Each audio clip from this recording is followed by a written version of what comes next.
So first off, can you give some insight into your own background in oncology? Sure. So I'm an epidemiologist, PhD.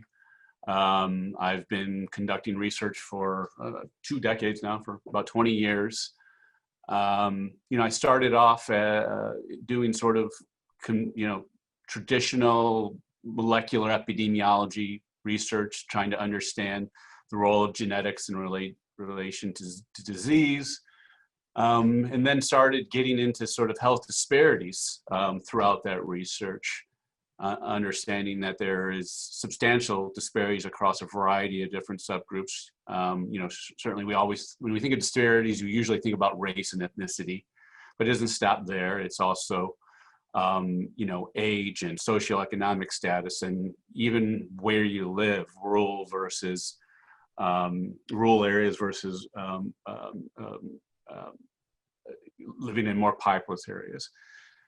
And, then sort of about 7-8 years ago, colleagues of mine here at Moffitt Cancer Center started looking at the horizon of what is the potential new disparities, or the disparities that hasn't been focused on. I can't say new disparities, but the disparities that hasn't been hasn't spent enough time and money and effort towards it. And we started looking at the landscape of what was happening politically and socially, and we started looking at LGBTQ in cancer. And so myself and my colleague Gwen Quinn, who is no longer at Moffitt, she's actually at NYU, and she's been a close collaborator throughout all these research efforts. We started off just writing some articles about LGBTQ and cancer, review articles and discussant pieces, and just looking at the landscape of what was going on. And we wrote a really, very seminal piece in clinical CA for clinicians. Are you familiar with that journal? It's like the highest impact journal. It's got an impact factor of 250. It's where all the cancer statistics are published. So it's highly read. And we submitted an outline to do this article on reviewing data over the last 15 years at that time, looking at cancer in LGBT. And I locked myself literally in my office for about a week and just read and reviewed as much as I can. And the striking thing, there was two things that came up. Well, there's multiple striking things, but the two things that I always sort of point to is, one is there was very limited data in this domain about studying cancer in LGBTQ, but the data that was available clearly pointed towards disparities. And so we wrote this article, and then we started just running pilot studies. And the one thing we were very interested with, obviously, when you're talking about disparities, you have to address it from two angles, two ends that meet to the middle. One is obviously at the patient level. The other is you have to start at the provider level, and then work inwards. And when you talk about the oncologists and the patients, then everything, when you're talking about the patient level, you have to think about their knowledge towards healthcare, what their needs are, what are they facing, what sort of barriers, their social support, things like that perhaps, you and I as, cisgender white folks may not realize. That the whole term white privilege, that tends to, we think that everyone sees life through our vision, and we know that's not the case. So you start working inwards, and at that time it was very difficult to identify LGBT patients. Our own center wasn't even collecting this information. We are now. We are actually, one of the first and one of the few NCI designated cancer center that actually now collects what we call SOGI, sexual orientation, gender identity data. And now we can identify our patients who identify as a sexual gender minority. So we figured, healthcare delivery would be an achievable goal to begin with. And so that's where we started, was focusing on the providers, the oncologists in particular, because that's where the decisions are being well discussed. Oncologists don't make the decision; they're discussing it with the patient. But that's where the discussion usually starts and ends, is with the oncologist. So our first venture in this whole area, and I know this is a long story, but it gets to where we're at now, is we did this nationwide survey, and it was published in Journal of Clinical Oncology 2 years ago. And we focused on NCI designated cancer centers, and we did this survey to just understand sort of knowledge, attitudes, and institutional practices regarding collection of SOGI information, but it was knowledge and attitudes regarding LGBT and cancer. And then of course, the questions about whether your institution even collects such information. And that sort of revealed some really interesting things. But the main thing which launched this whole endeavor was that they were very interested in education about LGBTQ and cancer. They largely had very positive attitudes about this population, but their knowledge was low, modest to low. So we looked at this as just an amazing opportunity to develop a one-of-a-kind, interactive, highly engaged educational curriculum focusing on oncologists about LGBTQ and cancer. And that's what we're somewhere where we're at today. So we developed this training with the 3 large institutions here in the state of Florida: Moffitt, University of Miami, and then University of Florida. We actually received some state funding to develop this curriculum. And we described this, we've published this, how we created the curriculum. But it was a very interactive and iterative process where we included educational experts, content experts, web designers, and of course, stakeholders, people, LGBTQ cancer survivors and patients, individuals who run various LGBT-related health networks. So we had stakeholders there, and we went through this, very iterative process to create this web-based curriculum. And then we did a pilot study here at those same 3 institutions. We did a pilot study where we recruited oncologists from Miami, Florida, and Moffitt, and found some really, intriguing positive outcomes of this study. And it was just a single arm. So it was just simply, pre and post test about attitudes and knowledge, summary measures. Are we seeing improvements in these things before they take the training and after? And we saw directions. We saw positive results, but it's very small. And before, we were really tempted just to release the colors training as is. We would certify it to get CME credit. But the scientific prudent thing to do is to test this in a randomized trial, much like when you treat a patient with a drug. It has gone through a variety of experiments. It's gone from phase 1 to phase 2 to phase 3 studies. So, that's what this is in a nutshell. This is a phase 3 randomized trial to show we're gonna compare our colors training to another. Since we're the only of its kind of focus on oncologists and cancer, a general LGBT health curriculum where we would recruit oncologists, randomized throughout the entire country. We would select individuals to go into either arm and run a trial. Rather than a trial of drugs among patients, it's a trial of educational curriculum comparing their attitudes and knowledge and efficacy determine the efficacy of our training. So for those who may not understand, what sort of health disparities do LGBTQ plus patients face? Sure. Yeah, that's a great question. When we talk about the cancer care continuum all the way from early detection to diagnosis to treatment to quality of life, it's across the board, across the cancer care continuum. LGBT are less likely to be insured or have the insurance that meets their needs because of some of the lifestyle and issues that face them, that some issues are not covered. Those that are insured are less likely to use healthcare because of the stigmatization, because of the issues that they've had in the past. That their uptake of using early detection, these life-saving early detection modalities for cancer screening, they're less likely to use them, even if they are insured.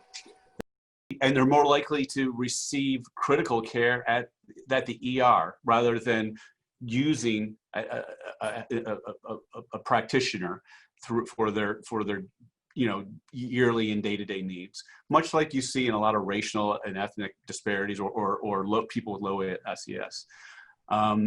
They tend to have higher risk factors. Data has shown that they're more likely to have poor health styles in terms of likely to smoke more, drink more, higher BMI. A non-trivial issue, but some people think it's trivial. Data have shown that this population is more likely to actually seek sun-seeking behavior because of low self-esteem. So they think they need to have this. And I've seen people sort of snicker about that. Okay, so who cares that they want to get tan? But we know that people that are seeking sun-seeking behavior have higher risk for skin cancer, which is ridiculously lethal and dangerous. So we've got early detection and diagnosis. We know data have shown that even if they're seeking treatment, they're less likely to fill their prescriptions, whether because they can't afford it or they don't want to engage other providers about seeking the medication they need. They're less likely to even continue in treatment because of past or current experiences they have with healthcare providers. They tend to have lower rates of following up with their provider and continuing treatment. And so when you think of all these things, there's this sort of additive or multiplicative effect or compounding effect. And all this leads to a poor quality of life. And we know that it doesn't matter who you are, if you have a poor quality of life, that you're gonna have poor outcomes, lower performance status, and more lethal disease. So why are studies such as this one that you all have organized so important? Right, yeah, no, it's a great question. Well, because, we were talking about the continuum from the patient to the provider. If we can improve knowledge, hopefully attitudes, and practice behaviors at the provider level, it's going to have short-term, intermediate, and long-term impact on the patients. The short and intermediate term, it's going to improve the communication, the interaction, understanding the needs and how to communicate with your patients. These little incremental things, again, I'm going to use the word compound, they compound and they're going to improve these intermediate and immediate patient outcomes. And as these things build on top of each other, the long-term goal is to improve the long-term delivery and outcomes of these patients. And when I'm not talking about outcomes, I mean hard outcomes, meaning better survival, progression-free survival, better outcomes. And that's where, when that happens, that's where we'll start seeing those disparities mitigate. So I know that this study that you guys are conducting is supposed to kind of help build on the Colors training program. Can you sort of explain for those who don't know what that is more in depth, what the Colors training program is? Yeah, so Colors curriculum for oncologists on LGBT populations to optimize relevance and skills. So this was, as I mentioned, how we got to the development of it. This is a interactive web-based educational curriculum. It's online. It can actually be accessed through a computer or any sort of smart device. So it's optimized for any sort of anything that can connect to the internet. It has 4 modules, and the entire process takes about 2 hours to complete. And the modules were geared to be both content driven, but also, we didn't want to just have somebody reading a PowerPoint slide to you and have a narrated PowerPoint, because that's what a lot of these education. So we realize if you're going to engage somebody, whether it's a provider or a patient, you want something that's interactive, that's going to keep them engaged. So that was really the theme about creating a very interactive but important education. And so what we did is, in the realm of not only providing important content, we actually had these what you call your choose your own adventure vignettes within these 4 different modules, where providers are faced with a question or a problem or an interaction with an LGBTQ patient, and you can choose which direction you want to go. And there's no right answer, there's no wrong answer, but there's better answers than others. And you're allowed to go back and see what happens if you choose a different pathway, and you can sort of see what happens with the interaction. And so I'm going to look over on my other screen and give you the 4 modules. So module 1 is just really LGBTQ basics. It's defining these terms and the terminology, understanding the collection, why it's important to collect SOGI information, sexual orientation, and gender identity. The next module 2 refers to is all about inclusive environments, how to make the clinic, the hospital, your room, your office, everything, the way you present yourself, how to make it inclusive and welcoming. You know, simple things like having a lapel pin that says your pronouns, or having, you know, the HEI symbol or the pride flag somewhere, even it can be someplace small. Then module 3 is about initiating contact with patients, about that welcoming and inclusive and effective environment interaction with the patient, understand the unique needs of these patients, and of course the unique considerations about end-of-life care with LGBT patients. And then the module 4 is dealing with survivorship among LGBT patients, and you know, again, understand the unique needs of the patients that are sometimes similar or different than cisgender and other disparate groups. And then how to discuss things like body image, fertility in a cultural competent way.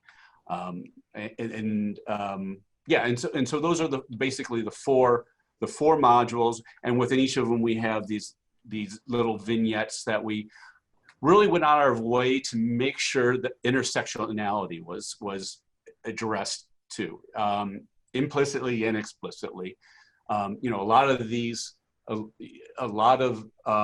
there's always concern when you're talking about the LGBT, if you're dealing with, if you cover intersectionality, and we did. We made sure that, you know, that race and ethnicity and SES, all these cross-sectional issues that, you know, LGBT patients, not only do you have an LGBT patient, but they may be a racial ethnic minority.